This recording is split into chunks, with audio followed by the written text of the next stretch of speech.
নবীজি চুপ করে রইলেন, কি জবাব দিবেন ভাবতেছেন। ফাআনজালাল্লাহু সুবহানাহু ওয়া তাআলা হাযিহিল আয়া আলা রাসূলিহি সাল্লাল্লাহু আলাইহি ওয়া আলিহি ওয়াসাল্লাম। ওয়াহশির প্রশ্নের জবাব দিয়ে আল্লাহ তাআলা নিজেই আয়াতে কারিমা নাজিল করে ওয়াহশির প্রশ্নের জবাব আল্লাহ তাআলা নিজেই দিয়ে দিয়েছেন। যারা জানেন জবান ছেড়ে আমার সঙ্গে পড়েন, قل يا عبادي الذين أسرفوا على أنفسهم لا تقنطوا من رحمة الله إن الله يغفر الذنوب جميعا إنه هو الغفور الرحيم। একটা জবান বন্ধ থাকবে না, চিল্লা এখন সুবহানাল্লাহ। আল্লাহ ডাক দিয়া বললেন, হাবিব আপনি আমার বান্দা ওয়াহশী সহ সব গোলামদেরকে জানায় দেন, আমার বান্দার আমলনামায় যত গুনাহ জড়ো হয়ে যাক, জমা হয়ে যাক, আমার বান্দা যেন আমার রহমত থেকে নিরাশ না হয়। কোনো শর্ত নাই, চুক্তি নাই, কমিটমেন্টের প্রয়োজন নাই। একবার যদি আমার বান্দা গুনাহ ছেড়ে দিয়ে একনিষ্ঠ হৃদয়ে পরিপূর্ণ আত্মসমর্পণের সাথে তাওবা করে আমি আল্লাহ তাআলা বান্দার জীবনের গুনাহ মাফ করে তারে নিষ্পাপ বানায় দিব। নবীজি বলছেন, অশিরে এবার তোমার সিদ্ধান্ত কি আমি জানতে চাই। চোখ বেয়ে বেয়ে পানি পড়া আরম্ভ করলো। তিনি বলছেন, ইয়া রাসূলুল্লাহ ওয়া ইয়া হাবিবাল্লাহ, আপনি আর আমারে লজ্জা দিয়েন না, আপনি আপনার নূরময় হাত মোবারক আগায়া দেন আর আমারে পড়ায়া দেন, লা ইলাহা ইল্লাল্লাহু মুহাম্মাদুর রাসূলুল্লাহ। পড়ুন সাল্লাল্লাহু আলাইহি ওয়া আলিহি ওয়াসাল্লাম। কোরআন শুনবেন যত, ঈমান বাড়বে তত, কোরআনের সাথে আপনার সম্পর্ক যত সুদৃঢ় হবে, আল্লাহর জান্নাতে যাওয়া আপনার জন্য তত সহজ হয়ে যাবে। সুবহানাল্লাহ পড়েন। এই কোরআনকে আল্লাহ তাআলা নাজিল করেছেন মানুষকে হেদায়েত দিয়ে অন্ধকার থেকে আলোর রাস্তায় বের করে আনার জন্য, ঠিক কিনা বলেন? এই কোরআনকে নাজিল করাই হয়েছে মানুষকে অন্ধকার থেকে আলোর রাস্তায় বের করে আনার জন্য। রব্বুল আলামিন বলেন, কিতাবুন আনজালনাহু ইলাইকা লিতুখরিজান নাসা মিনাজ-যুলুমাতি ইলান নূর। জোরে বলুন আল্লাহু আকবার। হাবিবেরে, আপনার উপরে এই কিতাব তথা কোরআনকে আমি নাজিল করলাম এই জন্য যাতে করে আপনি মানুষ দিগকে অন্ধকার সমূহ থেকে টেনে টেনে আলোর রাস্তায় এনে দিতে পারেন। সুবহানাল্লাহ। সমস্ত অন্ধকার থেকে কোনো ব্যক্তি যদি আলোর রাস্তায় বেরিয়ে আসতে চায় তার জন্য এই কোরআনই যথেষ্ট, ঠিক কিনা বলেন? কারণ এই কোরআনকে নাজিল করাই হয়েছে মানুষকে অন্ধকার থেকে টেনে টেনে আলোর রাস্তায় বের করে আনার জন্য। সুবহানাল্লাহ পড়েন। এই কোরআন হচ্ছে সে কিতাব, আপনার জীবনে যা কিছু প্রয়োজন সব কিছু এই কোরআনের ভিতরে আল্লাহ পাক দান করে দিয়েছেন। আপনার রাষ্ট্রীয় জীবনে যা কিছু প্রয়োজন, আপনার সাংসারিক জীবনে যা কিছু প্রয়োজন, আপনার পারিবারিক জীবনে যা কিছু প্রয়োজন, সাংসারিক এবং সামাজিক জীবনে যা কিছু প্রয়োজন, সব কিছু এনি কাইন্ড অফ নলেজ আল্লাহ পাক এই কোরআনে দান করে দিয়েছে। রব্বুল আলামিন বলেন, মা ফারওয়াতনা ফিল কিতাবি মিন শাই, এমন কোনো বিষয় নাই যা আমি রব্বুল আলামিন এই কোরআনের ভিতরে রাখি নাই। যা বলবা তিবিয়ানাল লিকুল্লি শাই, সব কিছু আমি রব্বুল আলামিন এই কোরআনের ভিতরে বিস্তারিতভাবে ভেঙ্গে ভেঙ্গে বর্ণনা করে দিয়েছি। সুবহানাল্লাহ পড়েন। আপনার মনে যত প্রশ্ন আছে আপনি যদি এই কোরআনকে আস্ক করেন, কোরআনকে যদি আপনি কোশ্চেন করেন, কোরআন আপনার সব প্রশ্নের উত্তর দিয়ে দিবে। সুবহানাল্লাহ পড়েন। এই কোরআন এটি শুধুমাত্র একটি গ্রন্থই নয়, বরং এটি হচ্ছে মানুষের জন্য শিফা। সুবহানাল্লাহ পড়বেন না? রব্বুল আলামিন বলেন, وَنُنَزِّلُ مِنَ الْقُرْآنِ مَا هُوَ شِفَاءٌ وَرَحْمَةٌ لِّلْمُؤْمِنِينَ জোরে বলুন আল্লাহু আকবার। হাবিবেরে, আপনার উপরে এই কিতাব তথা কোরআনকে আমি নাজিল করলাম, যা হলো মানুষের জন্য শিফা। আর আমি রব্বুল আলামিন এই কোরআনকে মুমিনদের জন্য বিশেষ রহমত বানায়া নাজিল করে দিলাম। সুবহানাল্লাহ পড়েন। এই কোরআন এটি এমন একটি কিতাব, এটি শুধুমাত্র একটি গ্রন্থই নয়, বরং এটি আবার মানুষের আত্মার রোগের প্রতিষেধক। সুবহানাল্লাহ পড়েন। রব্বুল আলামিন সেই কথাই কোরআনে তুলে ধরলেন, ইয়া আইয়ুহান নাসু ক্বাদ জাআতকুম মাউইযাতুম মির রাব্বিকুম ওয়া শিফাউল লিমা ফিস সুদূর। জোরে বলুন আল্লাহু আকবার। হে মানব সকল, তোমাদের সবার জন্য তোমাদের রবের পক্ষ থেকে এমন একটা কিতাব এসেছে যার মধ্যে আমি রব্বুল আলামিন তোমাদের জন্য উপদেশ দিয়ে ভরপুর করে রেখেছি। শুধুমাত্র উপদেশই নয়, বরং তোমাদের আত্মায় যেই রোগ হয় সব রোগের প্রতিষেধক হিসেবে আমি রব্বুল আলামিন এই কোরআনকে নাজিল করে দিলাম। সুবহানাল্লাহ পড়েন। এই কোরআন এটি এমন কিতাব, কোনো ব্যক্তি যদি এই কোরআন থেকে হেদায়েত নিতে চায়, কোরআন তাকে ডাইরেক্ট হেদায়েত দিয়ে আল্লাহর জান্নাত পর্যন্ত পৌঁছে দেয়। সুবহানাল্লাহ পড়েন। এজন্য আল্লাহর হাবিব বলেন, মান জাআলাল কুরআন আমামাহু কাদাহু ইলাল জান্নাহ। যে ব্যক্তি কোরআনকে তার নেতা বানাবে, কোরআনকে তার লিডার বানাবে, কোরআনের নেতৃত্ব গ্রহণ করবে, কোরআন তাকে ডানেও নিবে না, কোরআন তাকে বামেও নিবে না, কোরআন তাকে সরাসরি টেনে টেনে আল্লাহর জান্নাত পর্যন্ত পৌঁছে দিবে। সুবহানাল্লাহ। এই কোরআন এটি এমন কিতাব, মান ক্বালা বিহি সাদাকা। যে ব্যক্তি কোরআন থেকে কথা বলে সে 100% সত্য কথা বলে। ঠিক কিনা বলেন? ওয়ামান আসদাকু মিনাল্লাহি কিলা। কোরআনের কথাই তো হচ্ছে আল্লাহর কথা, আর তার চেয়ে সত্য কথা আর কি কেউ বলতে পারে? কথা বলেন। আর কেউ বলতে পারে না। আল্লাহর কথাই হচ্ছে শ্রেষ্ঠ কথা। ঠিক কিনা বলেন? এরপরে নবীজি বলেছেন, ওয়ামান হাকামা বিহি আদালা। যে ব্যক্তি কোরআন দ্বারা বিচার কার্য সম্পন্ন করে সে কখনো দিনকে রাত, রাতকে দিন বানায় না, সত্যকে মিথ্যা দিয়ে কখনো চাপা দেয় না, বরং সেই ব্যক্তি সর্বদা ইনসাফযুক্ত বিচার করে। ঠিক কিনা বলে? এই কোরআন এটি নাজিল হয়েছে সত্য এবং মিথ্যার পার্থক্যকারী হিসেবে।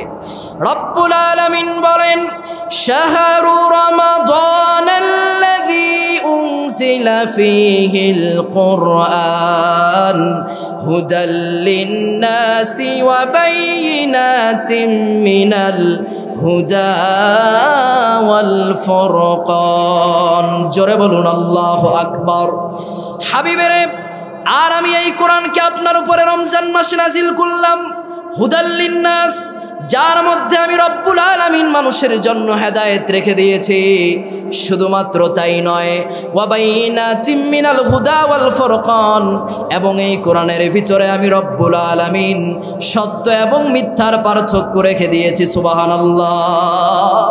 এই কোরআন এটা সত্য এবং মিথ্যার পার্থক্যকারী। কিন্তু আজকে আমরা কোরআন পড়ি না, তাই বলে আমরা সত্য এবং মিথ্যার পার্থক্য করতে পারি না। ঠিক কিনা বলেন? আল্লাহ পাক বলছেন, ওয়ালাকাদ ইয়াসসারনাল কুরআনা লিযিকির। আমি এই কোরআনকে সহজ করে দিয়েছি মানুষের বোঝার জন্য, অনুধাবনের জন্য। কে আছো এই কোরআন থেকে উপদেশ নিবে? সুবহানাল্লাহ পড়তে মন চায় না? তো এই কোরআনের ভিতরে আমাদের জীবনের সব কিছু আছে। একেবারে জীবনের আউয়াল থেকে আখের পর্যন্ত আমাদের যা কিছু দরকার এই কোরআনে দান করেছেন একজন। তিনি কে? এই কোরআনের ভিতরে সব কিছু আছে, কিন্তু আমরা কোরআন পড়ি না। কোরআন আমাদেরকে কি বলছে তাই আমরা এটা বুঝি না, যার জন্য আমরা কোরআন অনুযায়ী জীবন যাপন করি না। এজন্য আমরা দুনিয়াতে এবং আখেরাতে উভয় জায়গায় ধরা খেয়ে যাই। ঠিক কিনা বলেন? এজন্য কোরআন মানতে রাজি আছেন তো আপনারা? ইনশাআল্লাহ। কারা কারা রাজি আছেন? দুহাত তুলে আল্লাহকে দেখান। আল্লাহ কবুল করুন। পড়েন আমিন, হাত নামান। প্রিয় ভাই সব, আমরা আজকে সেই কোরআন আল কারীম থেকে কথা শুনবো। কোরআন থেকে কথা শুনলে আপনাদের কোনো সমস্যা হবে না তো?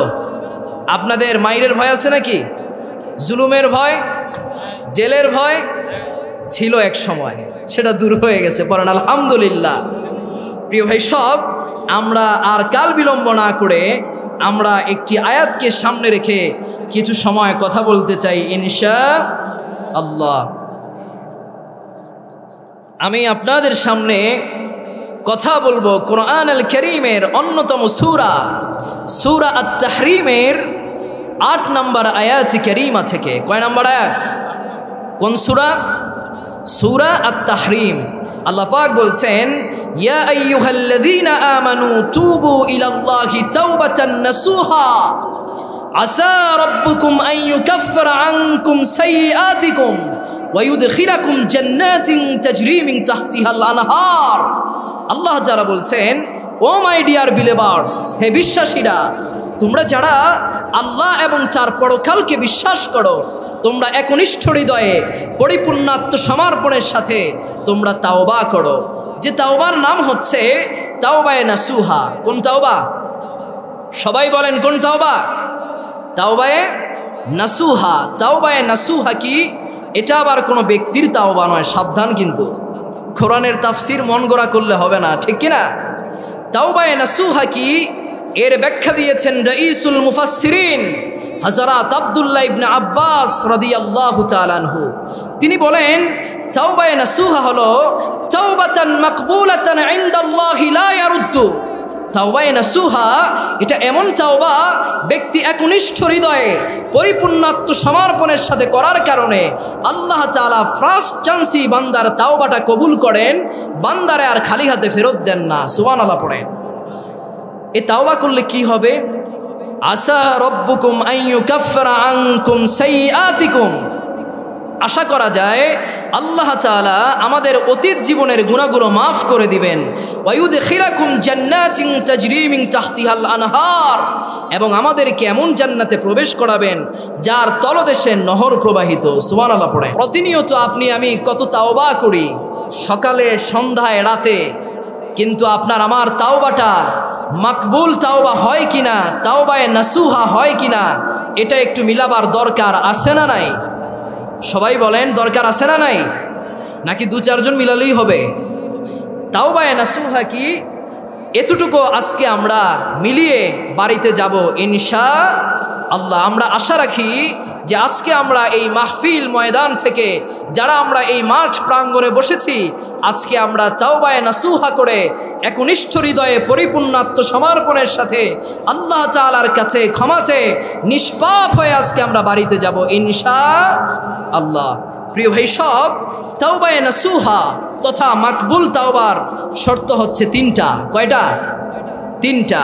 তবে অনেক ওলামা একরাম বলেছেন 4টা, তবে আকসার আলেমের মত হচ্ছে 3টা। 1, বান্দার মনে এই আশা থাকতে হবে যে আমি গুনাহগার, আমার রব আল্লাহ তাআলা তিনি হচ্ছেন গফফার, আমার গুনাহ যত বেশি হয়ে যাক আমার রব আল্লাহ তাআলা আমারে ক্ষমা করবেন। এই আশা যদি আপনার অন্তরে থাকে তাহলে আল্লাহ তাআলা আপনার জীবনের গুনাহ মাফ করে দিবেন। সুবহানাল্লাহ পড়ে। এই আশা আসেনি আপনাদের অন্তরে? সবার মনে আছে? আল্লাহ আমাদের সকলকে কবুল করুন, পড়ে না আমিন। যদি কম থাকে 2-1টা হাদিস শুনে আপনাদের আশার লেভেলটা একটু আমি বাড়ায়া দেই। প্রিয় ভাই সব, গুনাহ করা এটা হচ্ছে বান্দার আদাত, ফিতরাত, হ্যাবিট, নেচার। বান্দা গুনাহ করবে আর আল্লাহ তাআলা বান্দাকে ক্ষমা করে দিবেন, এটা হচ্ছে আল্লাহ তাআলার সিফাত, বৈশিষ্ট্য। তাই গুনাহ করলে হতাশ হওয়া যাবে? সবাই বলেন, হতাশ হওয়া যাবে? আল্লাহর হাবিব বলেন, ইন্না হাযিহি উম্মাতুন মারহুমাতুন মাগফুরা। আমার এই উম্মত হলো বিশেষ দয়া প্রাপ্ত, ক্ষমা প্রাপ্ত, নাজাত প্রাপ্ত। আল্লাহ পাক আমার এই উম্মতের উপর যত বড় ইহসান করেছেন তার অপর কোনো উম্মতের প্রতি করেন নাই। এই হাদিসের ব্যাখ্যায় ইমাম সুয়ুতি তার শারহুস সুদুর কিতাবে লিখেছেন, আল্লাহ পাক এই উম্মতের জন্য ক্ষমার দরজাটা এত বুলন্দ করেছেন, কিয়ামতের 160 বছর পূর্বে পশ্চিম আকাশে লাল সূর্য উদিত হবে। এই সূর্য উদিত হওয়ার আগ পর্যন্ত উম্মতে মুহাম্মাদি যে আল্লাহর কাছে তাওবা করে ক্ষমা চাইবে, তার গুনাহ যদি এক আকাশ সমান হয়ে যায়, আল্লাহ পাক তার জীবনের গুনাহ মাফ করে তারে নিষ্পাপ বানায় দিবে। অনেক সময় চিন্তা এসে যায়, এত গুনাহ করলাম, এত অপরাধ করলাম, রব্বুল আলামিন আমার গুনাহ মাফ করবেন কিনা। অনেক বৃদ্ধ বাবা এমনও আছেন, বয়সের ভারে মৌতের চিন্তায় পেরেশান, বালিশ ভিজে যায় গুনাহের কথা চিন্তা করে করে। এত গুনাহ করলাম, এত অপরাধ করলাম, রব্বুল আলামিন আমার জীবনের গুনাহ মাফ করবেন কিনা। দেখেন আল্লাহ পাক তার বান্দাকে কত বেশি ভালোবাসেন। সহিহ জামে আত-তিরমিজির হাদিস, হাদিসে কুদসি, ইমাম তিরমিজি হাদিস বয়ান করেছেন। আল্লাহর হাবিব বলেন, আল্লাহ পাক ইরশাদ করেছেন, ইয়া ইবনা আদম ইন্নাকা মা দাউতানি ওয়া রাজাউতানি গফারতু লাক আলা মা কানা ফীক ওয়ালা উবালি। ওরে বানি আদম, তোমার গুনাহ যত হোক নিয়ে তোমার টেনশন করবার কোনো কারণ নাই। যতদিন তুমি আমাকে ক্ষমার প্রত্যাশায় ক্ষমাকারী জেনে স্মরণ করবে, আমার কাছে মাফ চাইবে, ততদিন আমি আল্লাহ পাক তোমার গুনাহ মাফ করব। ওয়ালা উবালি, এতে আমি আল্লাহ পাক কিছুই পরোয়া করব না। সুবহানাল্লাহ পড়ে। কেউ যদি মনে করে আমার গুনাহ তো এর চাইতেও বেশি, আল্লাহ তাআলা আমার ব্যাপারে কি বলবেন, প্রশ্ন হয় কি না? রব্বুল আলামিন তাদের জন্য দ্বিতীয়বার আরো বেশি আশ্বস্ত করে আহ্বান জানাচ্ছেন, ইয়া ইবনা আদম লাউ বালাগাত যুনুবুকা আনানাস সামা সুম্মা ইস্তাগফারতানি লাগফারতু লাক ওয়ালা উবালি। ওরে বানি আদম, তোমার গুনাহ যদি বরফের মতো জমতে জমতে আমার আসমানের মেঘমালাকে ছাড়িয়ে আমার আসমানের কিনারা পর্যন্ত পৌঁছে যায়, সুম্মা ইস্তাগফারতানি, অতঃপর গুনাহ ছেড়ে দিয়ে পরিশুদ্ধ আত্মা নিয়ে পরিপূর্ণ আত্মসমর্পণের সাথে যদি তাওবা করে আমি আল্লাহ তাআলার কাছে ক্ষমা চাও, তাহলে আমি আল্লাহ পাক তোমার এক আকাশ সমান গুনাহ মাফ করব। ওয়ালা উবালি, এতে আমি আল্লাহ পাক কিছুই পরোয়া করব না। কেউ যদি মনে করে আমার গুনাহ তো এর চাইতেও বেশি, আল্লাহ তাআলা আমার ব্যাপারে কি বলবেন, রব্বুল আলামিন তাদের জন্য চূড়ান্ত আহ্বান দিয়ে জানাচ্ছেন, ইয়া ইবনা আদম ইন্নাকা লাউ আতাইতানি বিকুরাবিল আরদি খাতায়া সুম্মা লাকিতানি লা তুশরিকু বিহি শাইআ লা আতাইতুকা বিকুরাবিহা মাগফিরা। জবান ছেড়ে বলুন আল্লাহু আকবার। ওরে বানি আদম, শুধু তোমার গুনাহ এক আকাশ সমান নয়, তোমার গুনাহ যদি এক আকাশ সমান হয়ে আমার 7 পৃথিবী সমান হয়েও যদি ভারী হয়ে যায়, আর তুমি যদি এই গুনাহ নিয়ে আমি আল্লাহর কাছে ফিরে আসো, আর তোমার আমল নামায় যদি শিরকের গুনাহ না থাকে, লা আতাইতুকা বিকুরাবিহা মাগফিরা, আমি আল্লাহ পাক তোমার 1 পৃথিবী সমান গুনাহ মাফ করব। ওয়ালা উবালিয়াতে, আমি আল্লাহ পাক কিছুই পরোয়া করব না। সুবহানাল্লাহ পড়ে। এখন অনেকের মনে প্রশ্ন হতে পারে যে হুজুর, আমাদের গুনাহ তো এর চাইতেও বেশি, আল্লাহ তাআলা আমার ব্যাপারে কি বলবেন, প্রশ্ন হয় কিনা? আপনি আমার কথা বুঝতেছেন? অনেকের মনে প্রশ্ন হতে পারে যে হুজুর, আমার গুনাহ তো এর চাইতেও বেশি, আল্লাহ তাআলা আমার ব্যাপারে কি বলবেন, প্রশ্ন হয় না? তাদের জন্য আমি সহিহ মুসনাদে বাজ্জার থেকে একটি হাদিস শোনাতে চাই, যে হাদিসটি বিশ্ববিখ্যাত 12 থেকে 14টি হাদিস গ্রন্থে এসেছে। এই হাদিসটি ইমাম ইবনু কাসির তার বিখ্যাত তাফসীর গ্রন্থ তাফসীরে কোরআন লিল আযীমের ভিতরে হাদিসটিকে ইনক্লুড করেছেন। কত গুনাহ হলেও আল্লাহ তাআলা বান্দারে মাফ করে দেন। শোনার আগেই বলুন সুবহানাল্লাহ। নবী করিম সাল্লাল্লাহু আলাইহি ওয়া আলিহি ওয়াসাল্লামের মোবারক দরবারে একদিন এক বৃদ্ধ আগমন করলেন, বুড়া, বার্ধক্যের চরম সীমায় তিনি উপনীত হয়েছেন।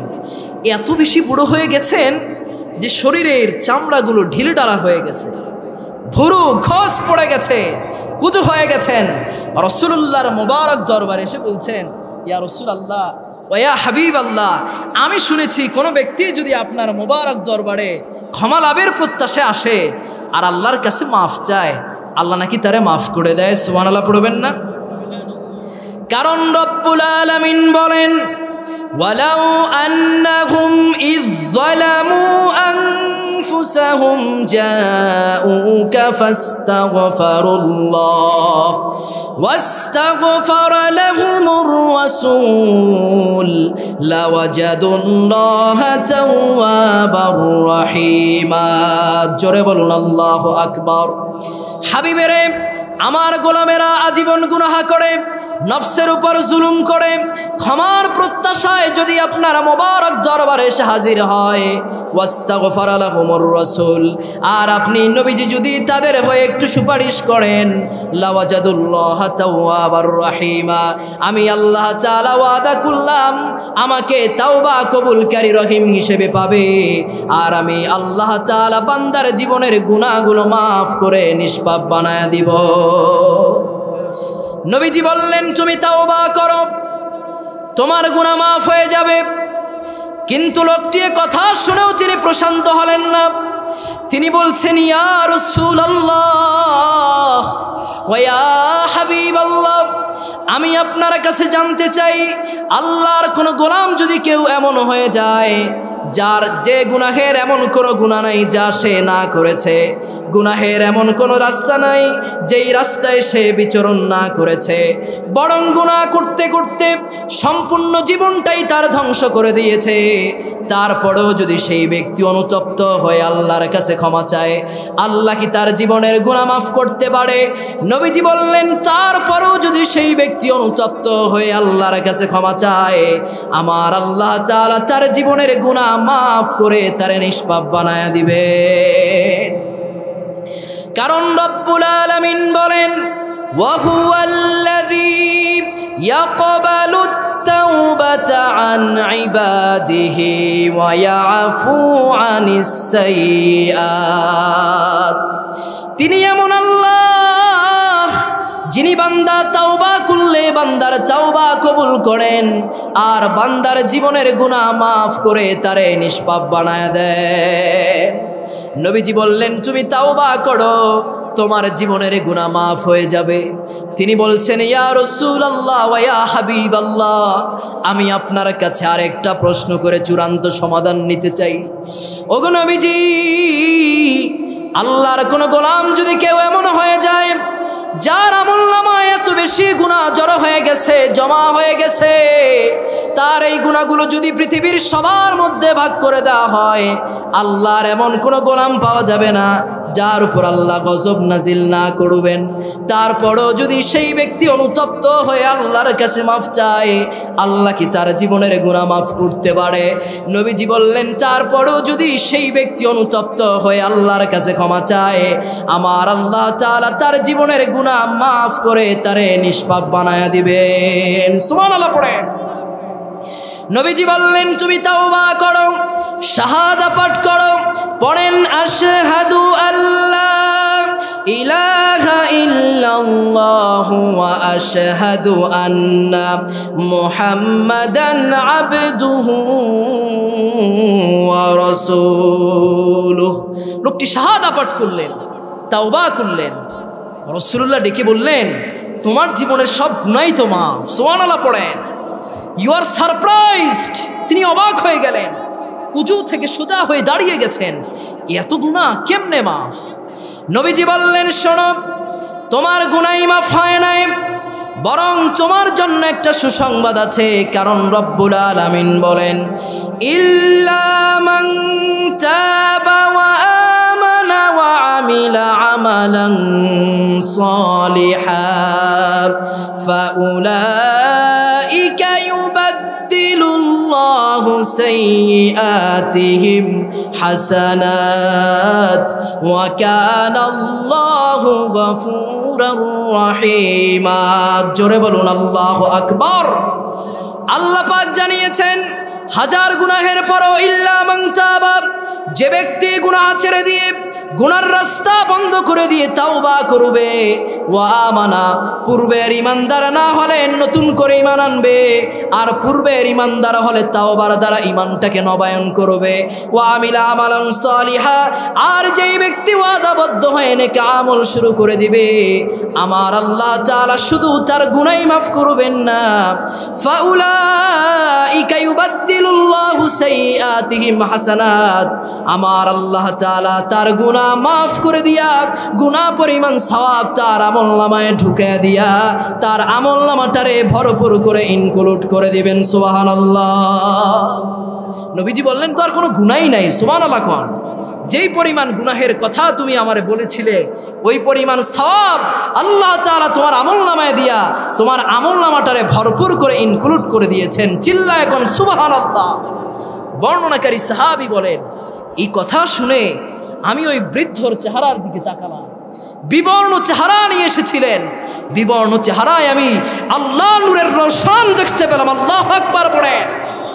বর্ণনাকারী সাহাবী বলেন, ওই ব্যক্তি কুজু থেকে সোজা হয়ে দাঁড়িয়ে গেছেন, আনন্দ চিত্তে হাসি মুখে তার বুড়ো আঙ্গুল আকাশের দিকে উত্তোলন করে আল্লাহু আকবার, আল্লাহু আকবার, লা ইলাহা ইল্লাল্লাহু, আল্লাহু আকবার, আল্লাহু আকবার পড়তে পড়তে তিনি দৌড়ে চলে গেছেন। সুবহানাল্লাহ পড়েন। এতক্ষণের ওয়াজ শুনে কার অন্তরে এতটুকুন আশা জাগ্রত হয়েছে যে হুজুর আমি গুনাহগার, আমার রব আল্লাহ তাআলা তিনি হচ্ছেন গফফার, আমার গুনাহ যত বেশি হয়ে যাক আমার রব আল্লাহ তাআলা তিনি আমারে মাফ করবেন। এই আশা যাদের অন্তরে জাগ্রত হয়েছে তারা একটু দুহাত তুলে আল্লাহরে দেখায় দেন। মাশাআল্লাহ, আল্লাহ কবুল করুন, পারে না আমিন। হাত নামান। প্রিয় ভাই সব, আমার কথা বুঝতে আপনাদের কোনো অসুবিধা হচ্ছে না তো? ক্লিয়ার বোঝা যায়? একটু কথা বললেন, ঠিক আছে? আমি আপনাদেরকে সহিহ বুখারী এবং মুসলিমের একটি হাদিসের অংশ বিশেষ শোনাতে চাই। দেখুন, বান্দার যখন সাকরাত শুরু হয়ে যায়, মাউতের যন্ত্রণা স্টার্ট হয়ে যায়, আল্লাহর হাবিব বলেন আল্লাহ তাআলা বান্দার সামনে দুটি দরজাকে তুলে ধরেন। কয়টা? সবাই বলেন কয়টা? দুইটা। এক, আশার তথা জান্নাতের বান্দার আশা, আর দুই হচ্ছে নিরাশার তথা জাহান্নামের। বান্দার আশা যদি জান্নাতের দিকে প্রবল হয়ে যায়, আল্লাহর হাবিব বলেন আল্লাহ তাআলা তার জন্য জাহান্নামটারে বন্ধ করে আল্লাহর জান্নাত তার জন্য ওপেন করে দেন। সুবহানাল্লাহ পড়ে।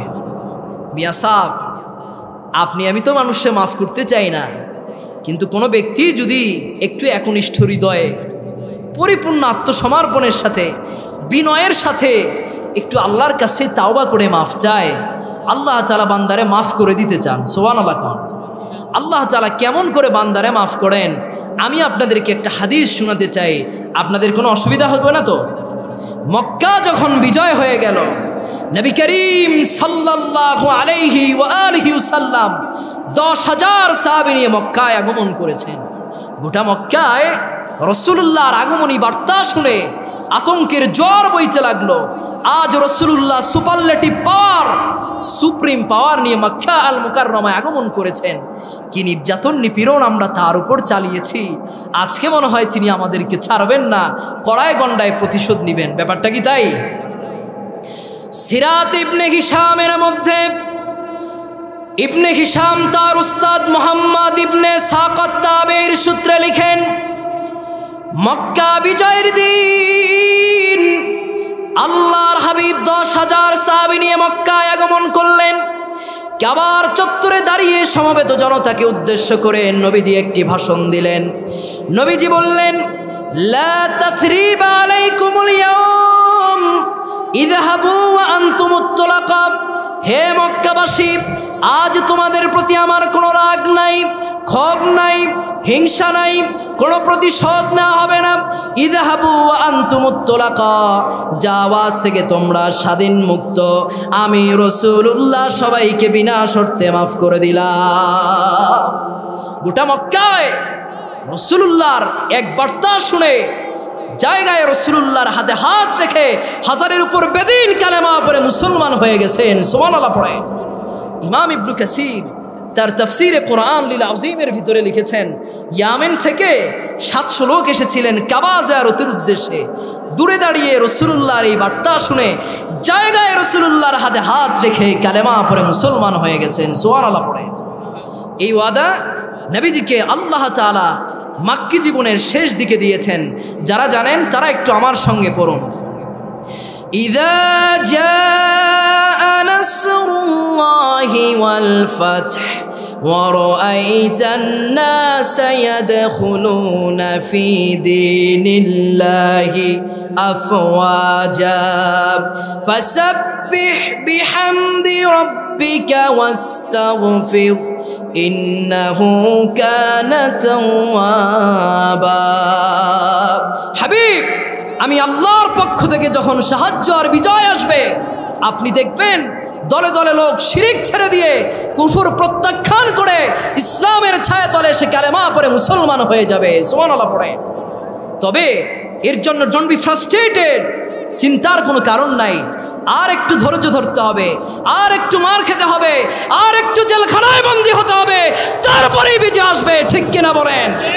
আজকের মুসলমানদের দূর অবস্থা দেখে মনহীন করবার কোনো কারণ নাই। আগামীর বাংলাদেশ কোরআনের বাংলাদেশ, আলেম ওলামাদের বাংলাদেশ, হুকুমত ইসলামের বাংলাদেশ। ঠিক কিনা? কোন শক্তি ইসলামের এই জোর দাবায় রাখতে পারবে না। ঠিক কিনা? হাবিব, পেরেশান হবার কোনো কারণ নাই। আর একটু ধৈর্য ধরেন, আর একটু সবর করেন, উম্মতের হয়ে আল্লাহর কাছে ইস্তিগফার পাঠ করেন। ইন্নাহু কানা তাওয়াবা, নিশ্চয়ই আপনার রব আল্লাহ তাআলা তাওবা কবুলকারী। সুবহানাল্লাহ। গোটা মক্কায় আজ আনন্দের হিল্লোল বইতে লাগলো। সব মানুষ আজ বড় খুশি। আল্লাহর হাবিবের এই বার্তা শুনে সবাই নিশ্চিন্ত মনে আপন বাড়িতে চলে যাচ্ছেন। কি ভাবলা আমার কি হয়ে গেল? রাসূলুল্লাহ সবাইকে বিনা শর্তে মাফ করে দিয়েছেন। সুবহানাল্লাহ পড়েন। মক্কার একজন যুবক, নাম তার ওয়াহশী, সে তার সামান গাথুলি বেঁধে মক্কা থেকে পলায়নের চেষ্টা করলো। পথিমধ্যে লোকেরা তাকে জড়ো করে ধরলেন। লোকেরা বললেন, ওয়াহশী আইনা তুরিদ, ওয়াহশী তুমি কোথায় বেগে যাচ্ছ? ওয়াহশী বলল, তোমরা কি জানো না আল্লাহর হাবিব মুহাম্মদ ইবনে আব্দুল্লাহ সাল্লাল্লাহু আলাইহি ওয়া আলিহি ওয়াসাল্লাম আজ সুপ্রিম পাওয়ার নিয়ে, রাজকীয় ক্ষমতা নিয়ে মক্কায় আগমন করেছেন। কি নির্যাতন নিপীড়ন আমরা তার উপর চালিয়েছি, আজ মনে হয় তিনি আমাদেরকে ছাড়বেন না। কড়ায় গন্ডায় প্রতিশোধ নেবেন, হিসাবটা আজকে চুকিয়ে দিবেন। এই জন্য মক্কা ছেড়ে অদূর দূরে আমি পলায়ন করতেছি। লোকেরা বলল, ওয়াহশী আল্লাহর হাবিব সবাইকে বিনা শর্তে মাফ করে দিয়েছেন। ওয়াহশী বলল, আমার মন বলে আল্লাহর হাবিব সবাইকে মাফ করলো, তিনি আমাকে মাফ করবেন না। লোকেরা জানতে চাইলেন, ওয়াহশী কি এমন অপরাধ তুমি করেছো যে আল্লাহর হাবিব তোমারে মাফ করবেন না? ওয়াহশী বলল, আমি উহুদ যুদ্ধে রাসূলুল্লাহর প্রাণপ্রিয় চাচা আমির হামজাকে হত্যা করেছিলাম। বল্লম দিয়ে তার তাজা বুকটাকে ফিরে এনেছি, খলিজাটা বের করে এনেছি।